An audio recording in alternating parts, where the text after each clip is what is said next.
right, everybody. We got another very special guest for y'all this week. A returning special guest. Everybody, welcome back to the show, David Luccarelli. Hey Welcome, David. guys, thank you. Thank you Hey, for having me again.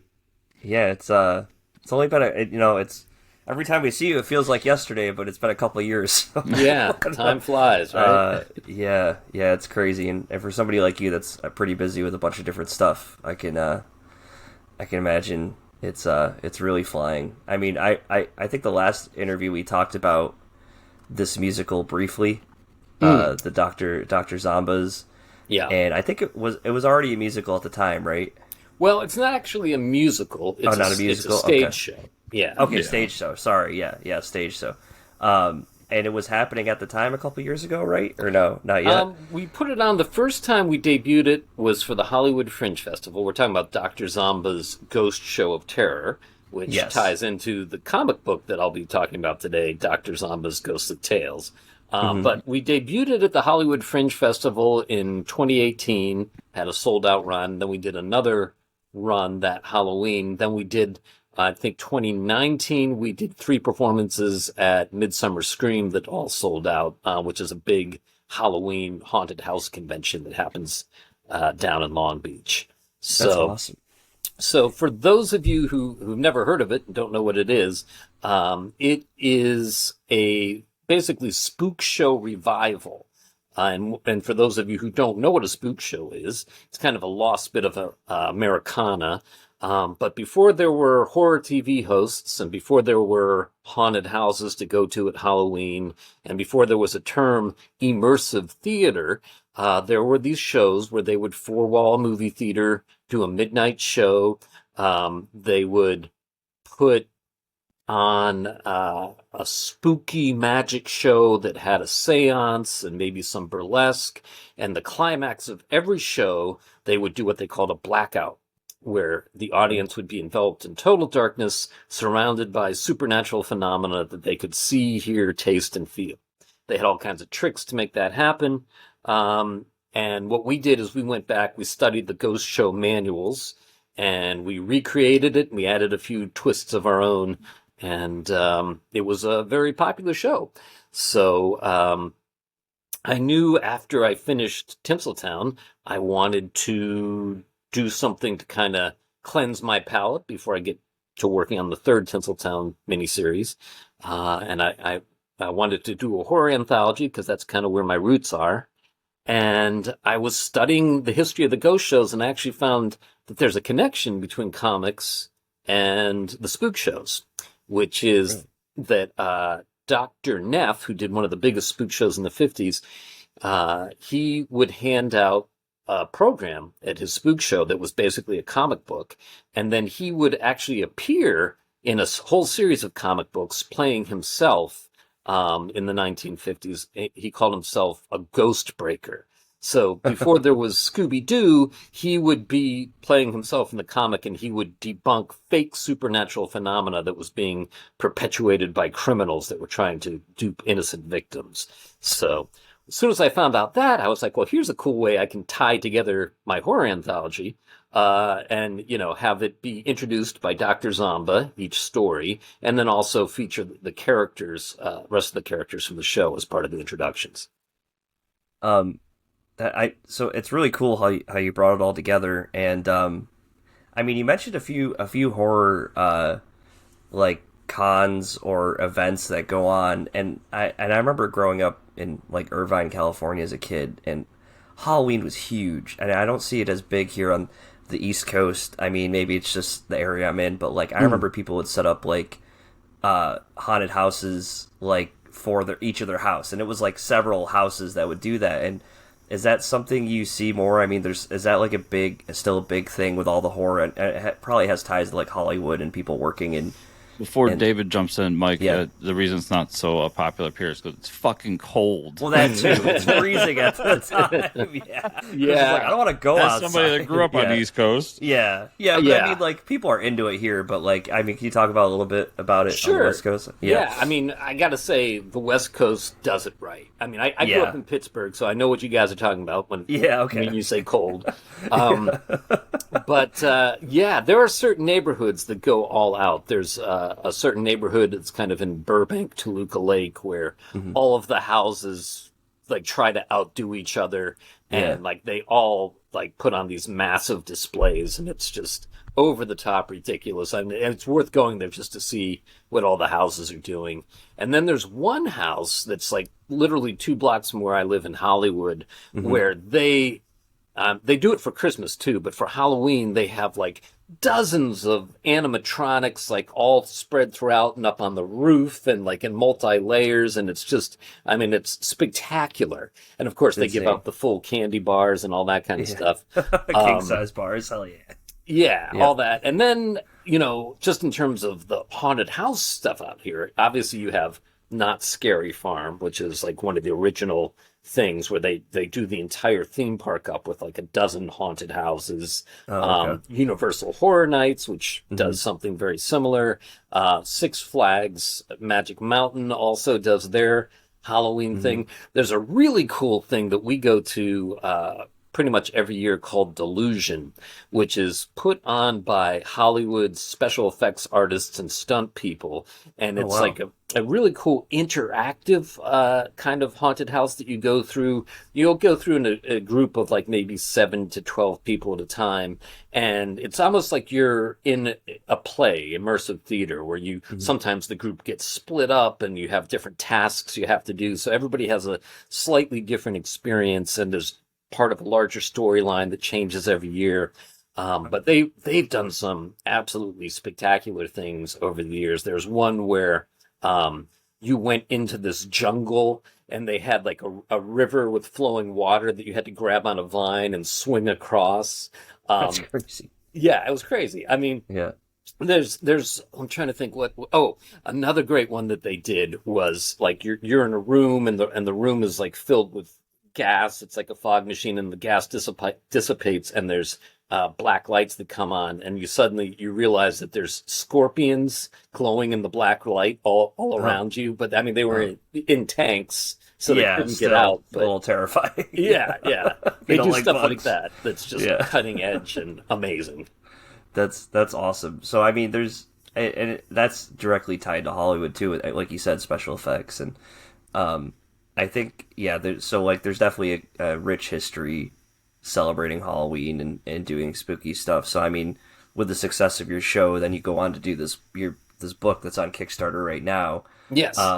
Now Dr. Zomba's in the show, Dr. Zomba's in the book. Now how do those two connect? Is it a retelling, or is it just appearing? Yeah. No, so what the book itself is like a double-sized floppy, 42 pages of content, illustrated by 4 different artists, and then I wrote the whole thing. And so basically how it works is Kyle Roberts, who did the cover, which looks a lot hell yeah, it's makes a great t-shirt. Makes a great t-shirt, available through the Kickstarter. That's awesome. Yeah. Free ghost inside every issue. I love that. But so he did the cover, and he did the introductions to each story featuring Dr. Zomba and the rest of the characters from the show. And then he also did a 1-page epilogue at the end. So basically there's 3 stories within one story from the past, illustrated by Tinseltown artist Henry Ponciano, called The Sin Eater. Then one story that takes place in the present, which is sort of in the realm of the world of pickup artists, called Ghosted.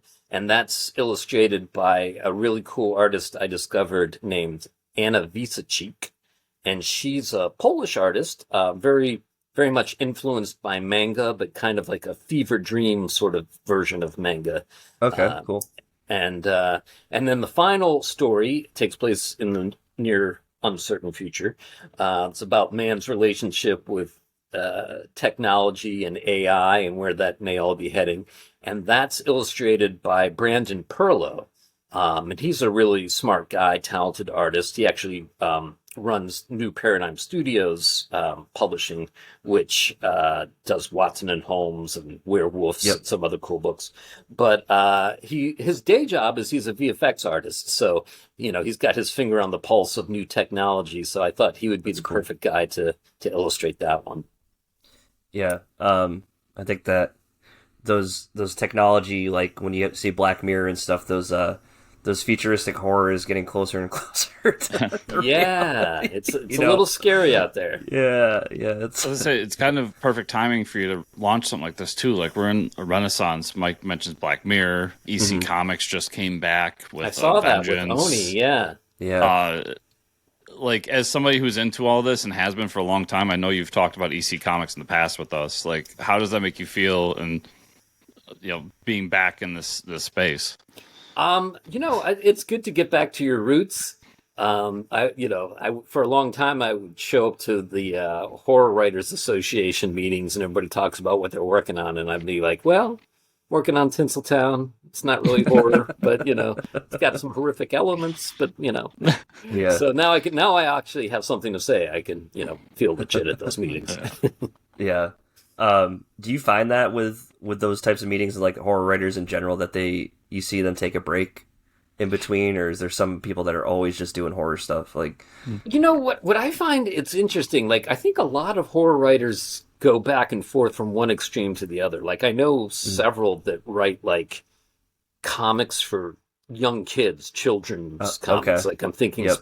specifically there's a guy I know, Nicholas Doan, very talented hmm writer, and he does like Monster Elementary, which is all ages fun, Yep. and then he also did a really cool graphic novel recently called The Kid and the Ripper, which Mm, is about Billy the Kid meeting Jack the Ripper, and that's that's, awesome. like definitely not for kids.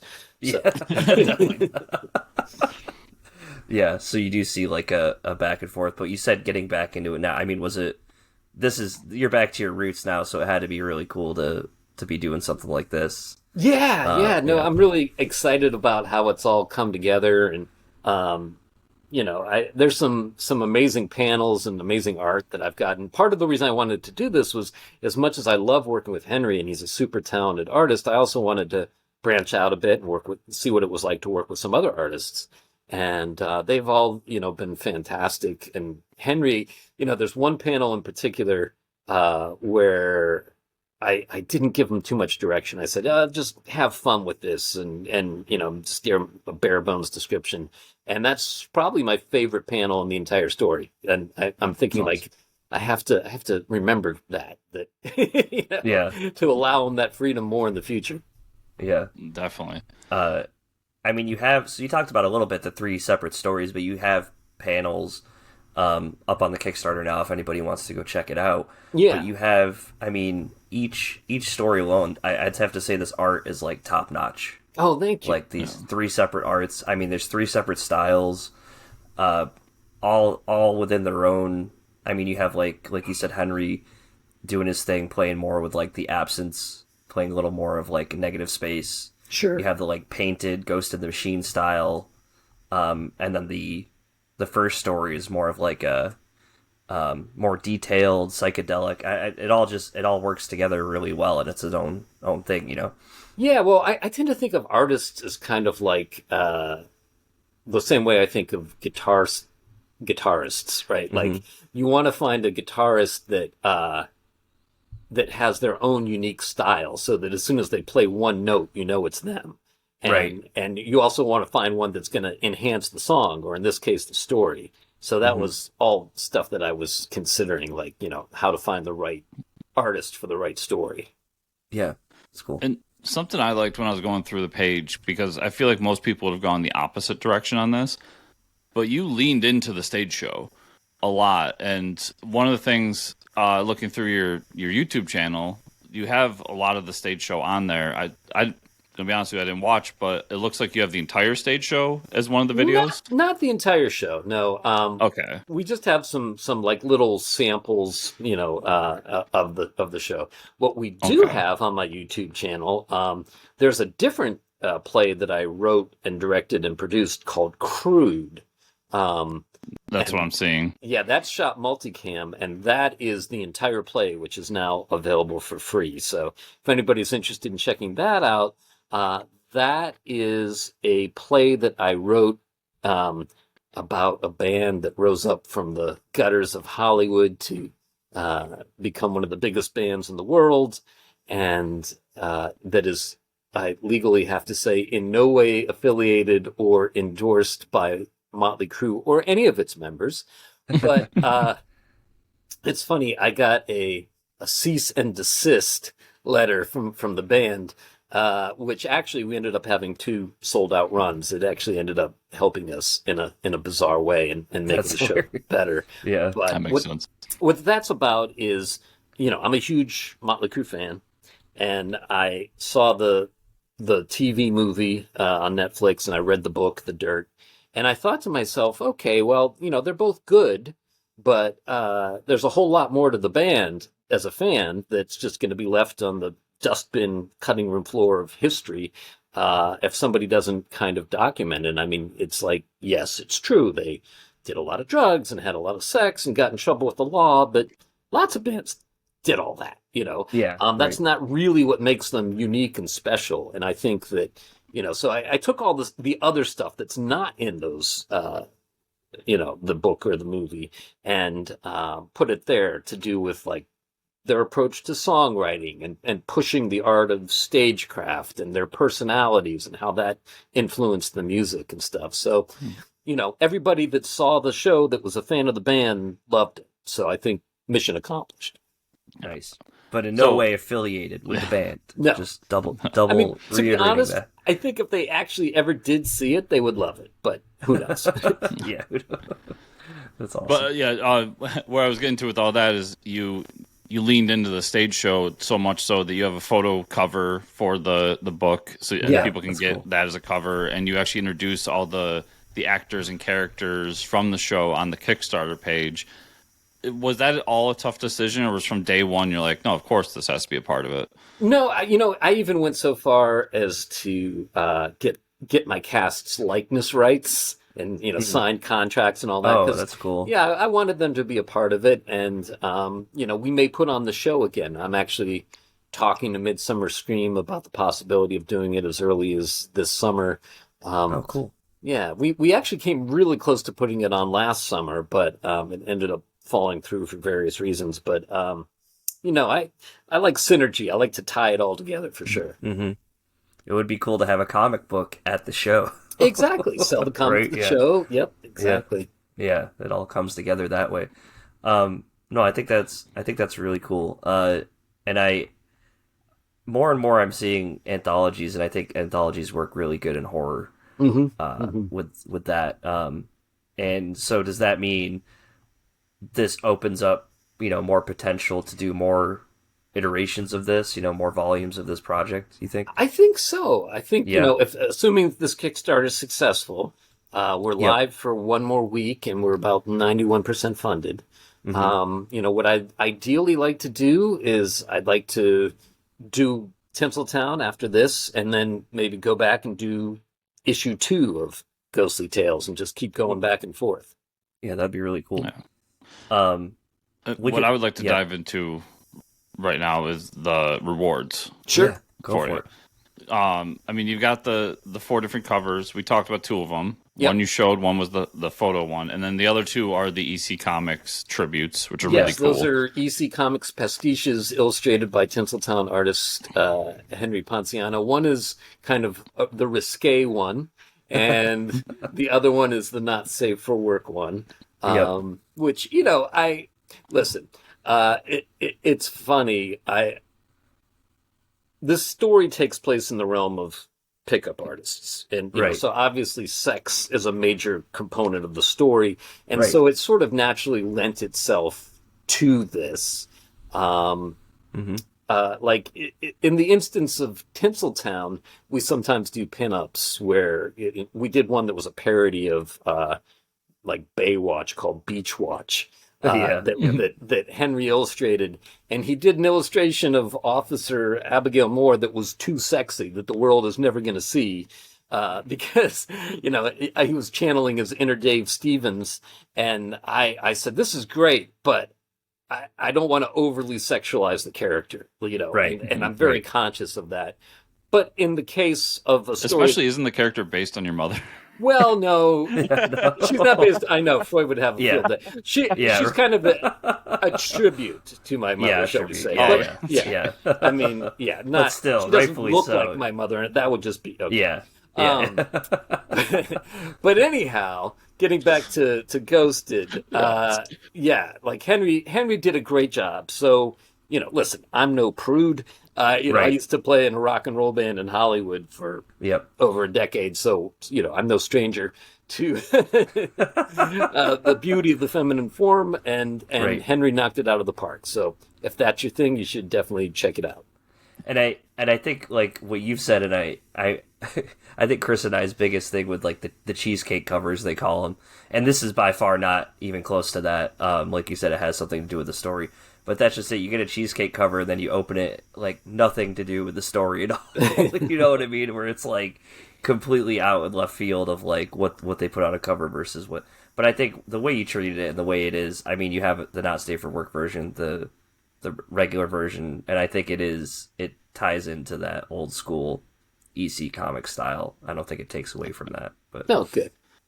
And then you've got the Dr. Zombo's Roll the Bones game. Yeah, what's this all what about? Is that? So this is something that's really fun. There's certain like spook show aficionados sites that are on Facebook where they have old spook show memorabilia. The posters are big collectibles because they all promise things like 10,000 ghosts will invade the theater and all this stuff that they couldn't possibly ever actually pull off, but they did some, poor man's facsimile of.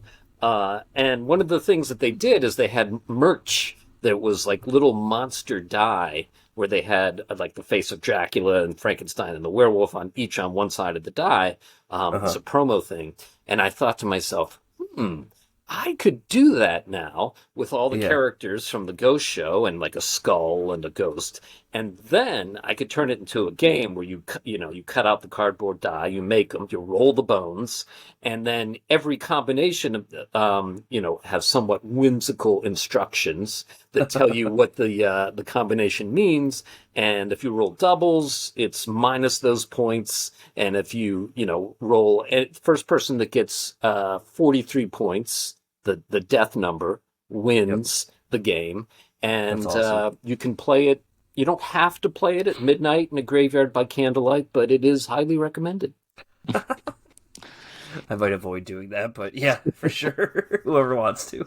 And then I would like to dive into a little bit. You promise that every issue has a ghost inside. So yes, this is a two-part question. One, do the digital versions also have a ghost inside? They do. And then second, what is the process of you capturing these ghosts and embedding them into the comic for us? Yeah, how do you get them? Well, I'll tell you, it's a lot of work.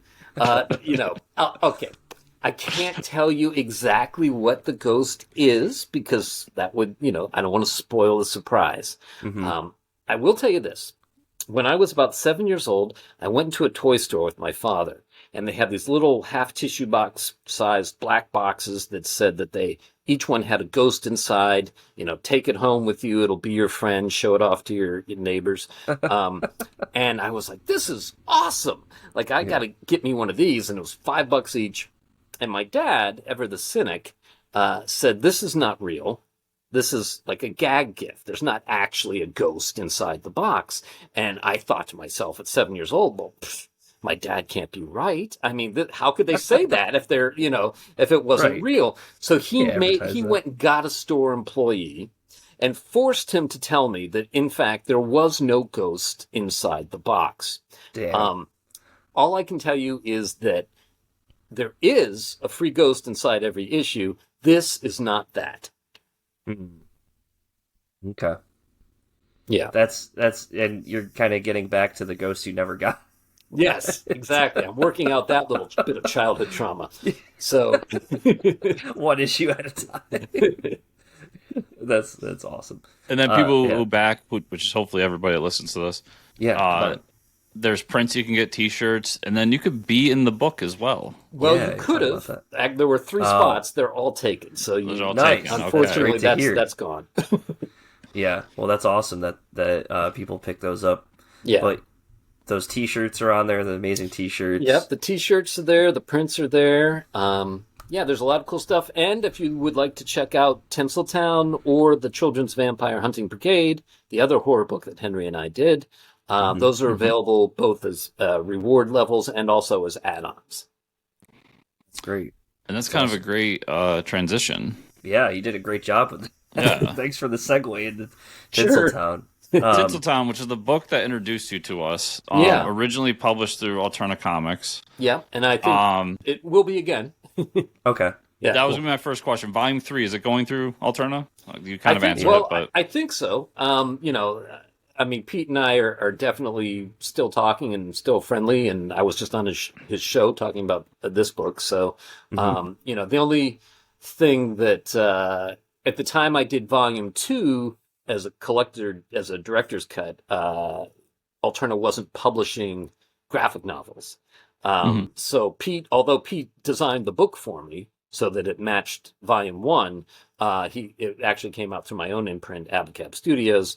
But now they are publishing graphic novels again. So as far as I know, the next miniseries and graphic novel will be coming out through Alterna.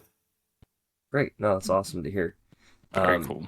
Yeah, that's something that Chris and I really enjoyed as a book that thank you. I thought I probably never would have picked up, just in general, but it was like something that you captured an interest. I mean, you have a fan base for it, but it was like a subject that I never would have thought about.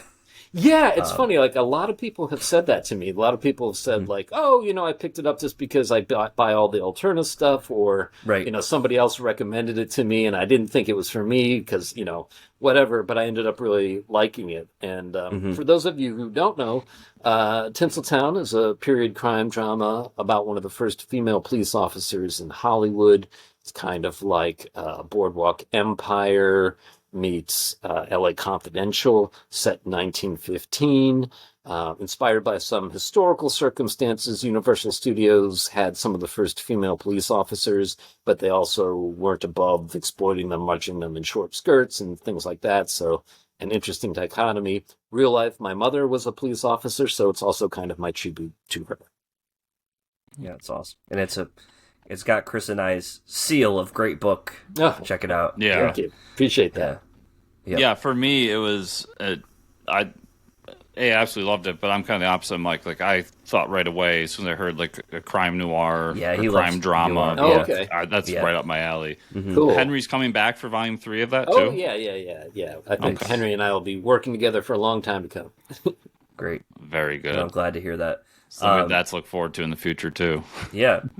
As we're wrapping up today, I mean, we'll have about a week left, everybody, but please go check out Dr. Zomba's Ghostly Tales.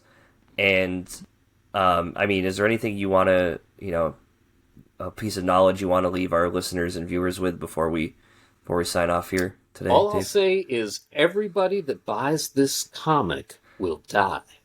But spoiler alert, everybody who doesn't buy it's going to die too. So yeah, there you go. That's true. That's pretty good. That's pretty good. I mean, we can't argue that, right? Now, whether or not they're going to die from a ghost possession, we'll find out. Yeah, there's no poison ink or anything like that. Don't worry. There's nothing like that. No. Yeah. Just a free ghost inside. Yeah, just a free ghost. And if our listeners, viewers want to follow you, David, all the stuff you're doing, is there anywhere you want to send them? Just, Twitter's good, at David Luccarelli. Facebook is David Blake Luccarelli. I'm on Instagram a little bit, but not that much. Those are my two main media sites. And then abacabstudios.com. But right now, the best way to contact me is probably through the Kickstarter. Go to the Kickstarter. Yep. That's where all his attention is right now. That's right. Yep. And to everybody out there watching or listening, check out those show notes down below for the link to the Kickstarter, to David's website, and all those social media handles as well, so you can find them everywhere on the internet. David, as always, it's a pleasure talking to you, man, and just best of luck with this campaign. Thank you, guys. Great to see you again. Hope to be on your show again someday. Yeah, sooner than 2 years. Yeah, let's do it. Yeah.